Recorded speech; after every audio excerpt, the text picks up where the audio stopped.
Classical मौसीकी और मधुर गायकी के फरोग के लिए सजे गजल फेस्टिवल में गुलकारों ने रोमानवी गजलें गाकर अमन और मोहब्बत का पैगाम आम किया।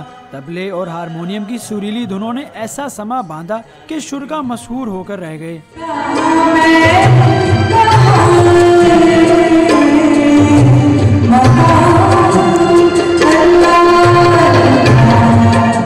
नायाब अली खान ने भी गजल फेस्टिवल के तीसरे रोज अपनी आवाज का जादू जगाया।